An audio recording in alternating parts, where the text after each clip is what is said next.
Well, hi everybody, wherever you are, whatever time zone you're in. We are on IMEX time today. We are here in Las Vegas at the Mandalay Bay. IMEX looks at events and destinations and travel, and we look at the tech forward part of that. And every once in a while, you stumble across just like a little magic, and I think that's the fun of being live again. So we're here with Chris Bent, who runs Pickles. Now, Pickles is a platform app. Yeah, it's a somewhere. web application platform. It gets its name, which is, I know, probably a little confusing, from a combination of pictures and pixels. So we put both of those together. Okay, so we're going to spell Piccles.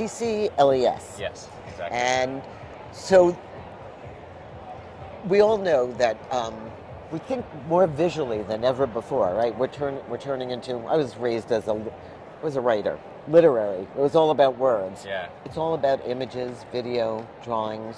It's almost like we've gone back to hieroglyphics. Yeah. So tell me, so how does Pickles, this combination of pixels and pictures, fit into this? Yeah. So you're absolutely right. Visuals, they can convey so much information, and they can just cut at the core of what we want to express so much quicker. And so we created this platform where we put some constraints around creativity. You're drawing with your finger on your phone, so there's no expectation of excellence. And because of that, people can be more authentic and express themselves in a way that just comes more naturally. Because if you're writing something out, you almost start filtering yourself and you think of what other people will think of what you're writing. And when you're drawing, well, it's going to look terrible. My drawings look terrible. A lot of people's do. And so it's really just about that human expression instead of thinking about what other people will think of it. And I think Chris was telling me before we started to run the tape of some of the applications that you've put this, I'm going to call it communal drawing together. So right here at IMEX, you did something. I think you should tell everybody. Yeah. So we've done IMEX activations in the People and Planet section the last couple of years. The first one was a draw a tree, plant a tree activation. So we used IMEX's brand colors, about 4-color palette that everyone could create trees with. And we got over 1,000 trees, which planted, 1,000 real trees all around the world. And so we created this digital forest and a real life forest. And it was just an easy way for people to participate in that giving back. And it was also cool to see the unique, we got Marine Corps trees, we had aspens as people were representing their local area. So they still put a little bit of their personality into that. Their flavor. Yeah, so but the constraints are important because a lot of people look at drawing and just go, I can't do that. Exactly. And that's one of the biggest hurdles that we have when we're doing a virtual event, live event. People are like, oh no, I can't draw. And they can draw because everyone can draw. It was just that they probably had a 3rd grade teacher tell them that's not what a mouse looks like. And they took that to heart and decided, wow, I can't do this. And so that's why every kid is an artist. The challenge is to remain an artist as an adult. I think I stole that one from Picasso. Yeah. But so we're really trying to... That's okay, he won't know it. Yeah. He's cool with it. I asked him. So let's talk about the tech behind this a little bit.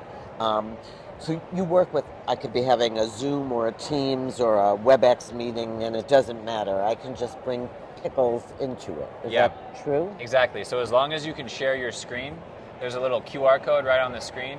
We designed it to be a 2-screen experience because on a webinar, there's always the draw of Instagram and scrolling if it's not totally engaging. So we try to have a 2-screen experience to be fully engaging. So you just share your screen and every drawing, every brushstroke is showing up live on that shared screen. And then everyone is using their own device, drawing as their input. And so it's really more immersive. I love this because, we all know, we've all been to so many meetings, live or virtual, but where, or digital, where it's just no matter how hard you try, ask for questions, poll people, there's no shared moment. Right. Yeah, and that shared moment, that's like exactly what we are trying to do, is just have more verbs, more actions, more doing things together, because that's what people remember. I mean, it's really when you participate, when you're active in the experience, you're not just listening to a talking head that could have been a TED Talk or could have been an email. Like, you will remember that, and it's putting so much more value on the shared experience of the unique people who are gathered there and will probably never be gathered together again.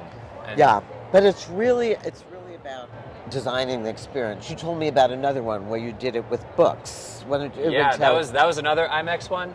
After the trees, we had everyone draw a character or a scene from their favorite book, and for every one of those that were drawn, we were donating a book to a local nonprofit here in Las Vegas. So is that like good advice if you're thinking about using Pickles, to think about it in the context of what I know you did one with emojis that I saw, where the different emojis, you then did a graph of the emojis to show which ones people picked. Right. So there's sort of there's a thinking about what you're going to do, there's a executing it, and then there's the post. What did we get? Yeah. There's the artifact. It could be a Zoom background. We actually make a lot of videos as well, and in some cases, people like doing the activation so that they can get this 3-minute video to close their event. That we will download all the drawings, put them all together, have what we call the money shot at the end, where all of the drawings form their logo,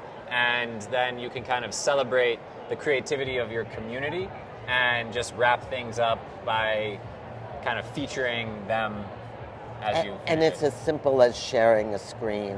Yeah, it's as simple as sharing a screen. We can do all of the back end, like pulling it, and so that's why it works on any platform.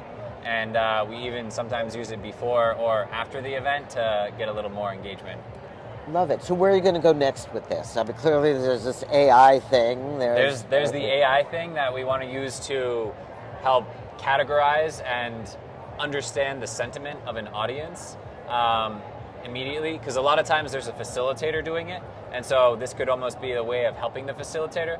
But Robin, when I was here, my dream, and if you're watching this and you can help this pull this off, was to get Pickles on the sphere of the MGM. I think we're going there tonight.